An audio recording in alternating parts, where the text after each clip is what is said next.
Hey friends, welcome back to Drew Tutorial, and in this video I'm going to show you how to connect Epic Games account to Discord.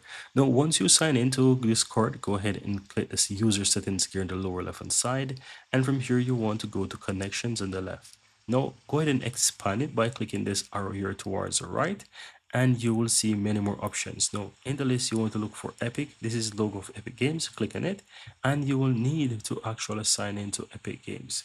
Now if you have not yet signed into Epic Games, you want to go ahead and basically sign in. So you can easily go ahead and sign into your Epic Games account by simple sign in with your email address, enter the email address, or if you haven't get an account, you can go ahead and basically create one. You can also go ahead and sign in with your Gmail. You can sign in here with Steam. You can sign in with Disney. You have any options here that you can simply sign in to that Epic Games, and once you do so, guys, you'll be able to link those together.